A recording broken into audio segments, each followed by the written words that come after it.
thanks for having me. Shannon, thank you for setting this up. Shannon, gosh, I want to say it was about 2 months ago, a month and a half ago, somewhere on that ballpark, asked me, I'd like to run a live event, what do you think? I was like, let's do it. And that was kind of the extent of it. So I love dreamers, and I love people that believe in themselves, so there you go.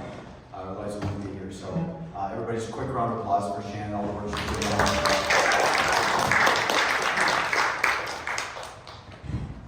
When I'm done with my talk here, you should have 4 takeaways.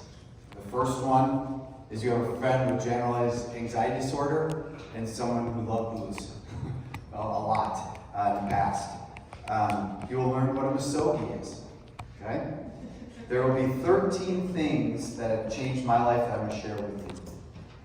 And then last but not least is, oh God, I can't read my own writing.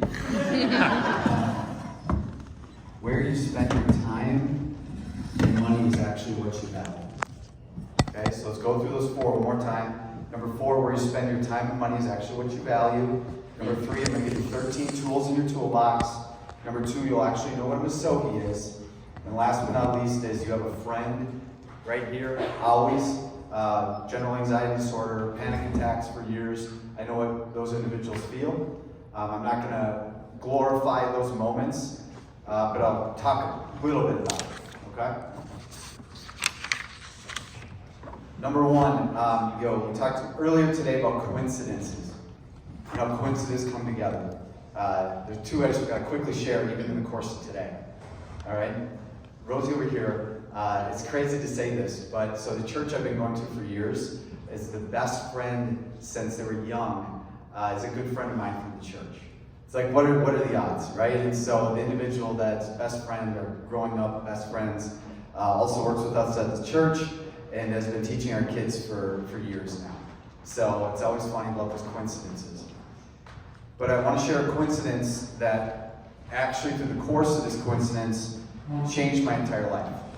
And I don't use those terms just openly a lot, like changed my life. A lot of people like to say that.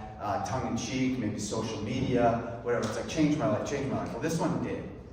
So, it was about 1.5 years ago that every year I do a misogi, check box number 2, right? So every year I do a misogi. And a misogi is something, it's a Japanese ritual, it's something so hard that you put on your calendar that every single day you have to do a little something towards that goal. Okay, so May 27th, 2023 was my big misogi, which was running a 107-mile run, 107.6 miles. And I was looking at a lot of things on the internet, from a guy who ran his first 100-mile race, to, how many people have done this, and they're like, holy shit, I'm in for it, right? And but if somebody wants to Google it while I'm talking right now, a guy by the name of Mike Horn. I found out this guy, Mike Horn, and this book was called Conquering the Impossible, okay? If somebody wants to Google this real quick, please do it, about what he's done in the last maybe 10, 15 years. So, my wife and I were on our way out to our first trip since our honeymoon. 10 years. It was our first trip together. When you have kids, when you have all the things, it's like, my wife's a little protective, kind of a control freak, So it's just like, hey, I'm just gonna let the kids go anywhere, even with my own parents. So it's like 10 years we waited to go on our trip. So since our honeymoon, we went on our trip. So we went to St. Lucia. We did one of those overwater bungalow things. A lot of the time was traveling, because we could only go away 4 days total, So I got the max I could with her. So I dove into the book. So I gotta take a step back. The book arrived on my doorstep after I sent a message to Mr. Horn and Mr. Horn's team. And I told them I'm going to be running this race. I'm doing it on my own, all the things. And this book arrived on my doorstep from him, Conquering the Impossible. And inside, when you open it, it says, may your boat be full on your journey of your big, long run. Mr. Horn. And so if you take a look at Mike Horn, he's went through the Amazon on foot. The guy walked around the Arctic Circle on foot. These are all true stories. And he took the time out of his day to send me this book, Conquering the Impossible. So I got down to St. Lucia, and I'm reading this book. And I'm like, holy shit, I have so much more to give to this world. And I just keep reading, like, page by page by page. And I'm like, look what this guy's doing. Like, he literally left on the tip of the Arctic Circle, and he made a choice that he's either gonna leave and he's gonna arrive, and he had to tell his parents, not his parents, his kids this, that he's either gonna go and leave or he's going to die. It's either A or B. Like, nobody can come save you. There can't be helicopters that pop up down there. You're either gonna walk around the Arctic Circle, you're gonna make it back, or you will die. That's it, A or B. And he makes these, what he calls life-changing decisions for a variety of different reasons, but one is to stretch himself. Pretty aggressive stretch, right? But regardless, reading this book, I couldn't believe it. I couldn't stop it, and I finished the book basically that night. Right? I started on the plane. I'm like, holy shit! Kept going. I was like, I couldn't wait to hear what's next and whatnot. And I know I told Alec the story. So my wife and I have the next morning at 8 a.m. on very little sleep.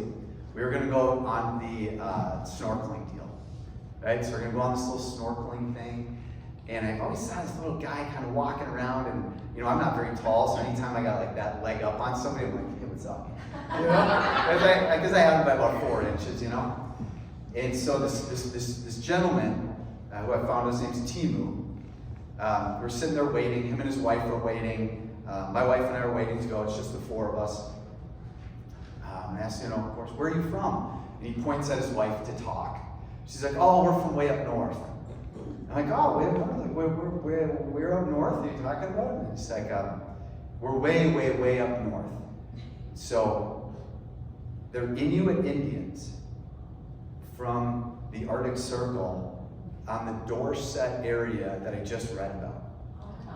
And so when you talk about coincidences, you cannot make this up. 8-point-some billion people were in freaking St. Lucia, sitting, the 4 of us, and he was one of the Inuit Indians of Dorset around the Arctic Circle that Mr. Horn talked all about. And Timo's now my boy, that I have by 5 inches. And so if any of you guys ever want to go up, way, way up north, where you think the cold plunge and stuff is for real, you can go to the Dorset Suites anytime you want and visit Timu and his wife. And it's crazy. If you really take a step back and think about it, there's 25,000 Inuit Indians left. And 8.6 billion people in this world. And if you take a step back and think of the percentage chance that I had to be there in St. Lucia, after reading that book, after it arrives on my doorstep, after Mr. Horn says that, going through Dorset in the Arctic Circle, all I had to say was, holy shit, this is an absolute moment of time about this race for me. It's 107.6. Like, there's something special about this. So I set up for this 107.6 race, and I asked a friend of mine, Mr. DeWitts, if he would meet me for a little bit. And the beautiful part is he showed. So the first 50, that's half the battle in this life, is showing up for people. So it's 107.6 miles. I left at about 8 to 10 p.m. and just kept going. What you see at night in the middle of nowhere alone, and I wanted to do it alone for a reason. I wanted to feel what it was like to just be so alone. Darkness, all the things. So I went, I started running, and it's like 3 in the morning, 4 in the morning, hearing weird noises. All of a sudden you get this random car that pulls up behind you, like, whoa. It scares you, and you get adrenaline back in your system, and it's crazy, like just how much like fear and adrenaline can like spark you right away. So you're tired, you're not. You're tired, you're not. And all of a sudden you see like this animal that pops out of nowhere, and I saw literally a fox pop out of nowhere and attacked. It's our food chain. But I saw it live, and it was crazy.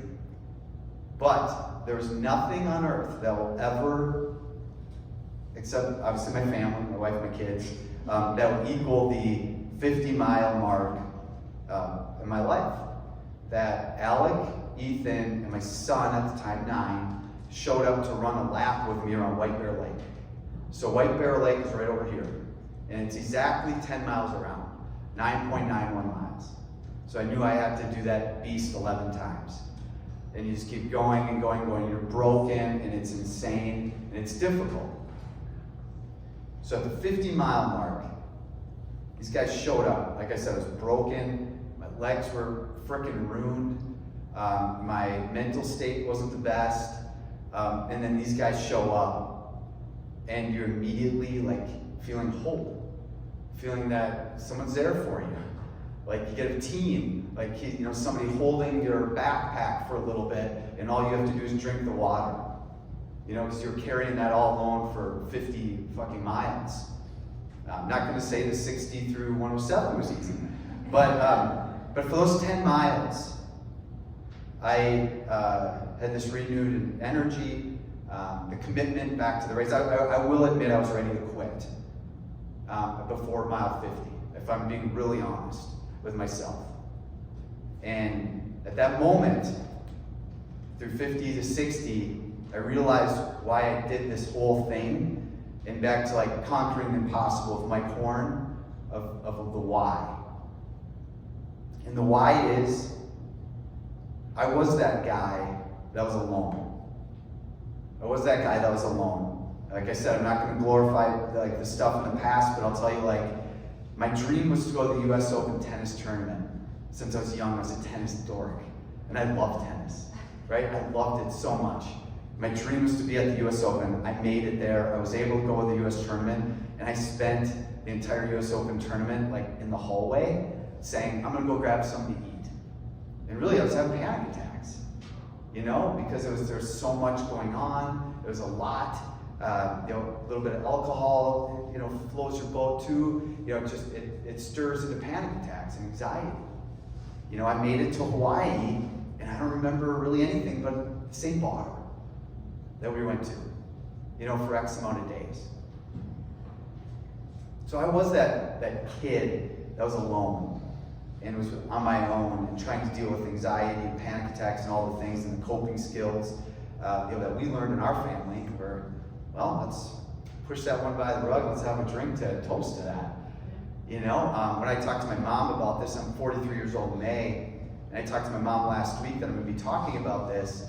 And she said, I remember one time you called me at 25 saying you think you're going to have a heart attack. And I was like, yeah, it was a panic attack.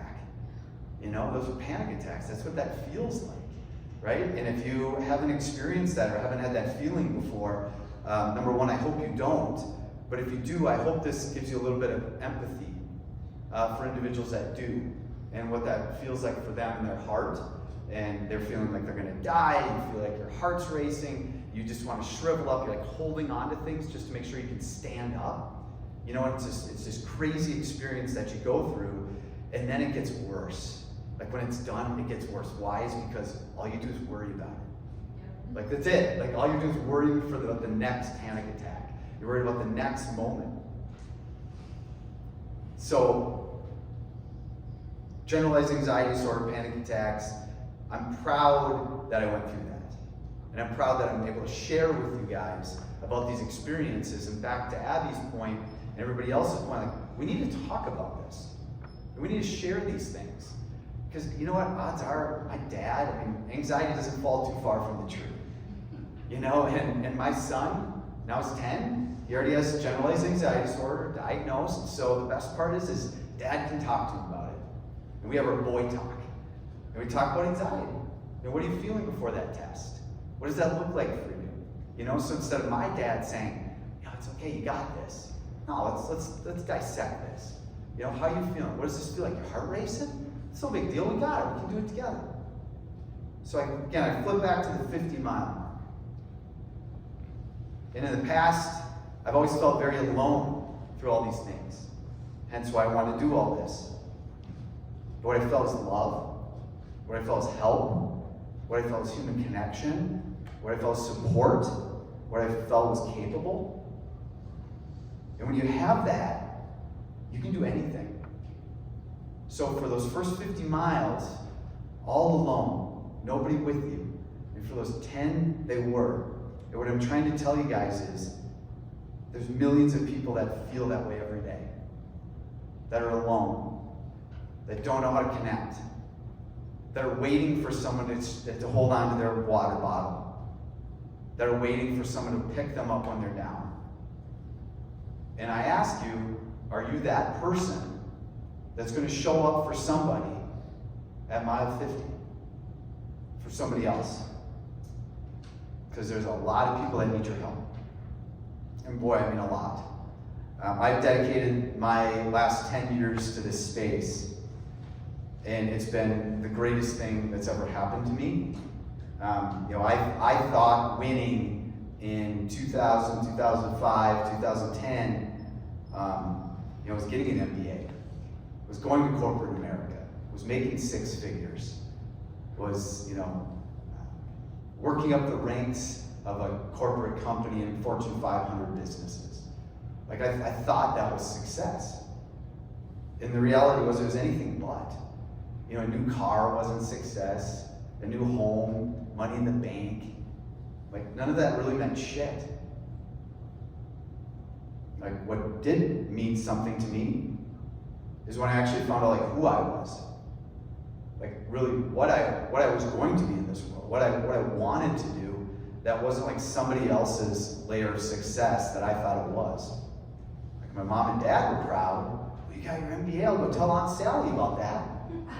Oh, you got that great job at a Fortune 500? Well, let's talk to my son about that. When meanwhile, like, I'm struggling. Anxiety, panic attacks, couldn't wait to go out to booze. I remember I said we're not going to glorify this. But yes, I have ended up in different states before. Like truly. I'm sure some people can relate to that.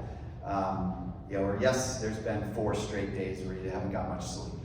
Been there, know exactly what that's like. So like I said, I'm not going to glorify that. That's not what I'm here to do. What I'm here to tell you is like, I changed my life and other people in this world can too. And I think there's a lot of power in that. And so here's, like I said, the tools. I'll call it the Big 13. And if you have your pens and papers handy, I would encourage you to write these down. Of all the things I looked over like my last 10 years, I journal, I write down stuff, I sometimes post on LinkedIn. I don't post for personal gain, followers don't mean shit to me. What does is sharing a story that may help somebody. And I feel like that's something that I'm making impact on, is helping others. And that's why I'm doing what I'm doing today with other individuals that I'm privileged to be in the room with. So here's number 1. Purpose and passion. Do you have it? Do you have purpose and passion in what you do? I encourage you, if you do not, literally stop on a dime. What are you doing? Ask yourself that. With your purpose and passion. If you've got it, you're awesome.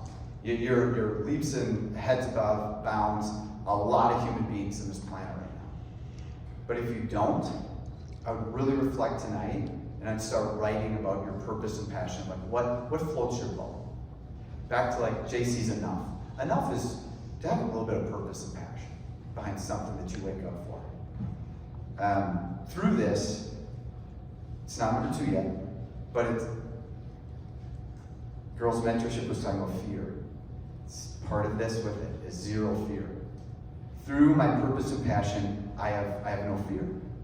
I have no fear in building an app. I have no, and working with my man building it. I have no fear in doing that. I have no fear in failure. I have no fear in starting a 107.6 run and not making it. I have no fear. Fear doesn't exist. It's learning. Every day is learning. Every day is just learning. That's it. Make a mistake. Have a shitty conversation with somebody. Don't show up your best. Piss somebody off because a text message went wrong. It happens. It's life. 0 fear. Next. Number 2. Say no. Say no. Every day. Say no a lot.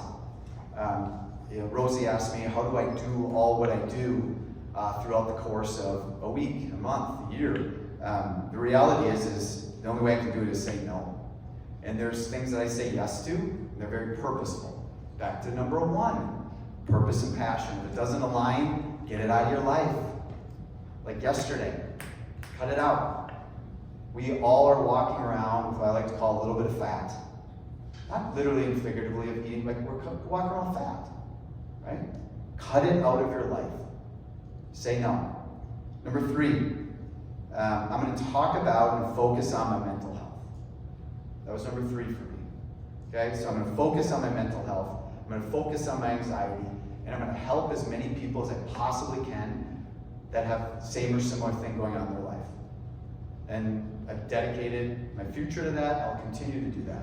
So number one, again, purpose and passion. Number two, no. Number three, focus on my mental health. Number four, exercise and running. I've already told you about that story about my exercise and running, but it is important to me. It's good for my mind, it's good for my heart, good for my soul, it's good for me. But the running every single weekend for almost 4 years now, which I'm really proud to say, I've ran that fucking lake. Every weekend for almost 4 years, I've done that lake. And it's not for, hey, what was me? It's for my mind. It's for my heart. It's for like showing up that I know I can do that. Forcing yourself to do the hard things. Jill and Mary again, we're up here talking about that. Doing hard things every day is intentional. You need to focus on that. Number five. Do not care what anyone thinks of you. Their opinions of you do not matter, none. Do not care what anyone thinks of you. I could care less if people like me. I'm just being honest with you guys. I could give two shits. What I do care about is that people do understand my passion, my energy. Sometimes I can come off callous to people. I don't really care. But I'm here to do what I'm supposed to do. And this is what I'm doing. And so I encourage you to ask yourself, why on earth would I let somebody else's paper bug me? Like, it's their art project, not yours. Work on your own art project. There's too much of this world where we're worried about somebody or comparing ourselves to somebody else, or even like, look at the app, right? Look at the app. It's so easy to look at Headspace, Ginger, Calm. Fuck them. We're cadre. We're us. They someday are going to look at us and go, oh my God, the comparison game, like we wish we were them. Why? Is because we're going to live our values. Compassion, authenticity, diversity, respect, engagement. We're going to go slow. We're going to do the right thing. We're going to focus on each other. We're going to focus on growing this. You guys, I told you earlier here at 8 o'clock in the morning, I said, this day you'll remember for the rest of your lives. And I promise you will. Mark my words. Number 7. 6. Shit. 6. Take notes. The medical medium book. Oh, yes. If you do not have it, go get it. The medical medium book. It will be the greatest book that you have on your bookshelf, audiobook Rolodex, whatever the hell it is. The medical medium book. I had no clue what celery juice did for me, but boy oh boy, it juiced that shit almost every day. So I would encourage you to look at the medical medium, and before you know it, you might realize like maybe some of my anxiety is caused by what I'm putting in my body, or maybe some of my XYZ's coming on over here, maybe whatever. So I just encourage you to read the medical medium, and you never know, one nugget might come out of there, might change your life. Number 7. This might not be a 7 for some people, but it is for me. Alcohol just is a 0. It's not a moderation thing. It's not a little bit thing. It's just a 0. And so, I'm willing to push that to the side for what's important in my life to meet my goals. So that's not something that I put on my calendar. It's not something that I have, in moderation or lack thereof or otherwise. It's just not something that I do. This choice that I made was very intentional, and so number 7 is not something I do, but it could be for you. Number 8, something I still work on all the time, and it's still kind of the bane of my existence. Like, so when I have an event like this, sleep is hard for me. Sleep's really hard. That anxieties, panic attacks, all those things, like sleep is your number 1 disturbed issue. And I not jealous, because that's not something I want to try to feel, but still it happens. I'm jealous of those folks that can do 8 hours and just go to bed at 10, wake up at 6, and I'm back in the saddle. I wish I could do that, but that's just not me. But I'm working on it, and that's something I'll just continue to work on. So again, these are my rules and keep getting better. Number 9, keep dreaming. Keep dreaming. Keep your brain active and dream. I believe in my heart of hearts that this world is all derived from one person that's believed in you. There's been one person along your journey that you've met, you've connected with, you've talked to, whatever. Well, just a quick short story. I was a tennis player in Hutchinson, Minnesota, which we always played the city areas, and I was like the hick from the sticks. You know, this little 12-year-old that was coming in to play in the cities against the Dianas, the Blakes, the Brecks, all the schools in here, right? And so when I would come into town and play, I would hit a ball, and people would be like, "Oh, that tree!" And a tree is like it's a lucky shot. That's what tennis is like when you'd say that. "Oh, that tree over there," and I was like, "I'm going to take you down any day of the week, but let's go." But regardless, this Dave Getz, coach of the University of Minnesota, looked over. I was 12 years old. I remember like yesterday. I remember the court I was on, number 3, flagship, all the things. And he looked down. And he said to those kids, he goes, "That kid's got more talent than you could ever dream of. He'll be playing D1, you won't." I well, what? Like, what did you say? Like, D1 coach, University of Minnesota, Gophers. And he's saying, like, this kid's got talent?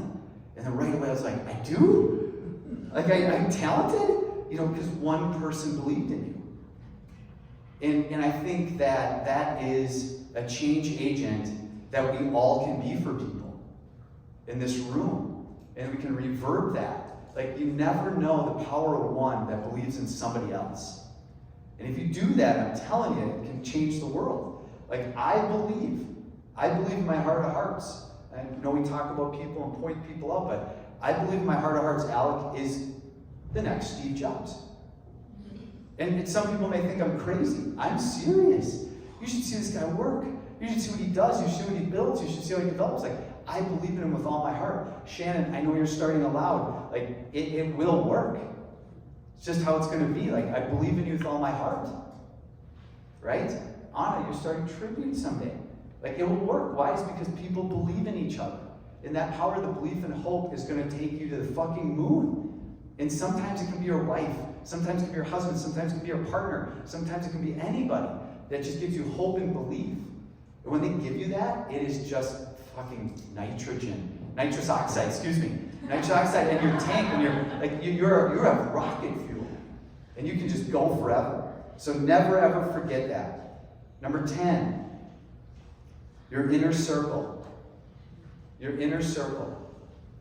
There's this old adage, 5 people in your life. You've all heard that.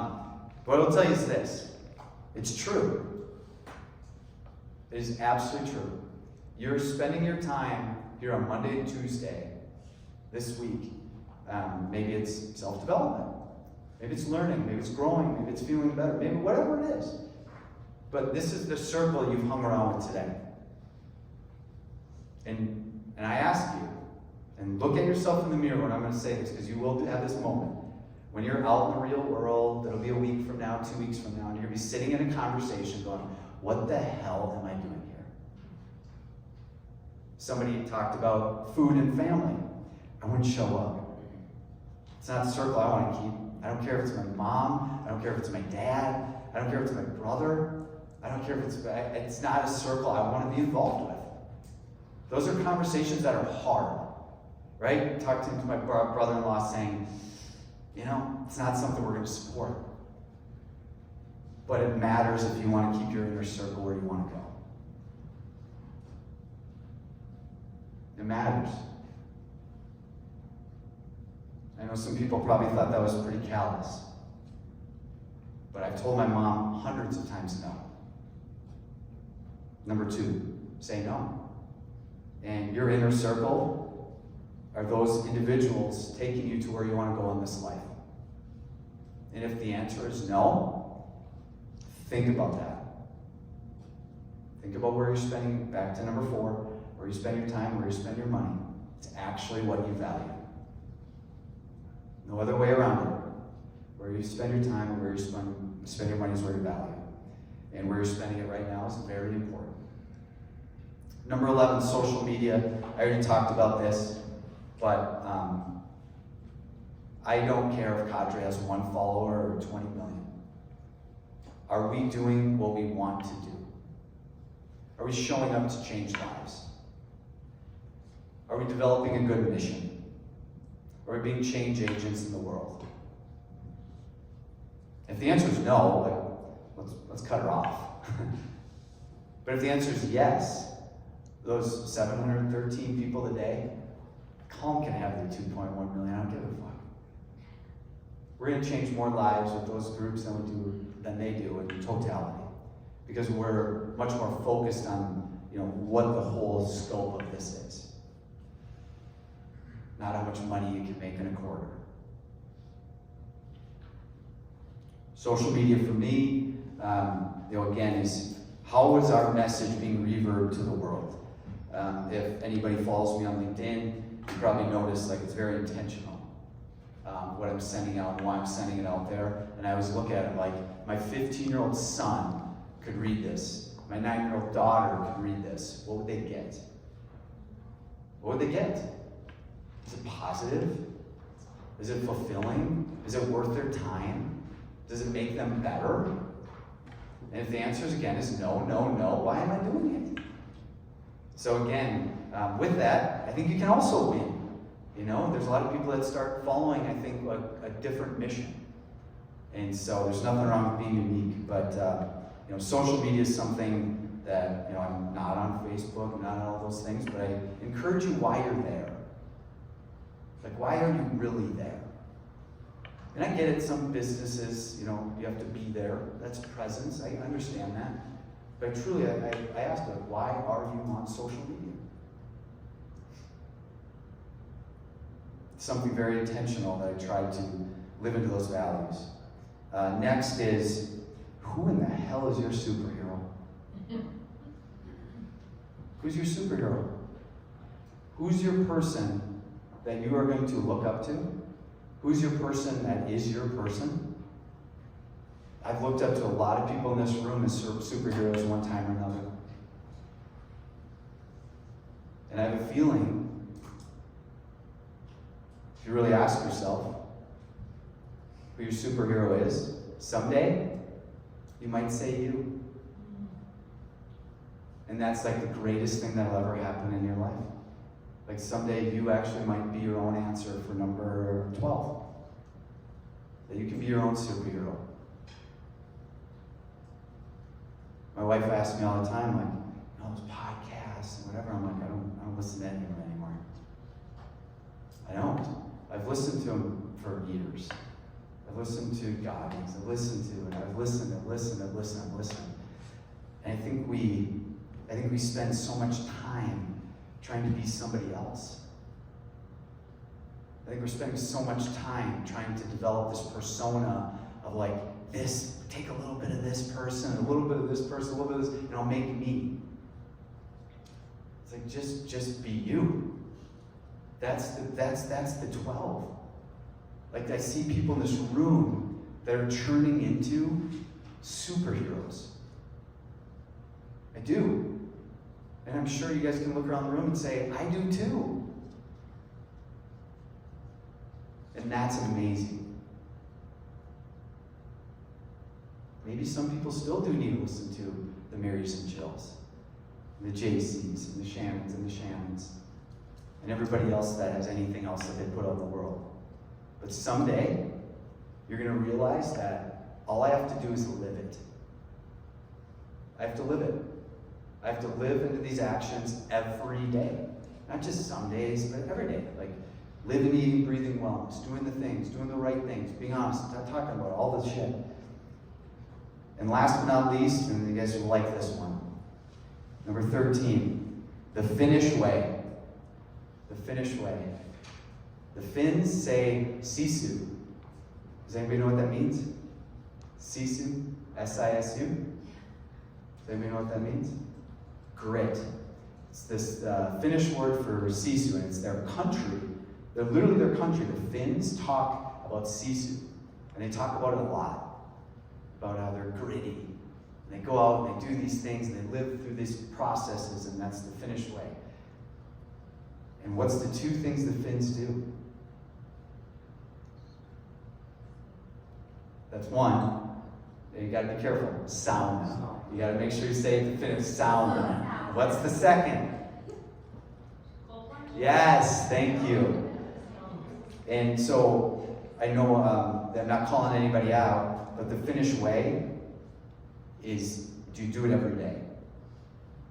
Do you hop in the shower? Like those little bits of change, even if it's a 5 seconds at the end of a song, even if it's 10 seconds, whatever it is, like adding that little bit in every day is the intentional, like hard that you're talking about. That intentional little bit of hard. I would have to go years without a little bit of a sauna or a cold plunge one way or another. Like every day. It's just what you do. It's just how you live. And so I encourage you to think about those things. So, in order to change one thing in my life, which was to be a better human being, anxiety, panic attacks, all the things, like I had to change everything. And so these are my 13 rules that I want to share with you today that I believe will help you one way or another to reach some of the goals and dreams that you have. And if you do some of those things, I'm just telling you, watch out. And if you do a couple of those things, that's awesome. If you do one of those things, that's even better. But regardless, I'm excited to hear and to stay in contact with this team and this group. I think we're going to be bonded now. I'm excited to see where this is going to end up for you and where you're going to go from here. So, thank you for your time. I have a lot more to share, but I will end with, I think the most important thing that each one of us can be when they walk out of the door today is themselves. Authentically. 100% authentically. And don't say sorry for existing, it's like, oh, sorry about that, Mary, like earlier. But no, don't say sorry. Like, you are who you are, and that's the most beautiful thing in this world. So, we're going to wrap up today with just a little bit of a panel with a couple questions. And I hope that it's impactful, and I hope that it's something that you can lean into as a little bit of a change or learn something. But thank you for your time, and I appreciate it. Thank you so much, you guys.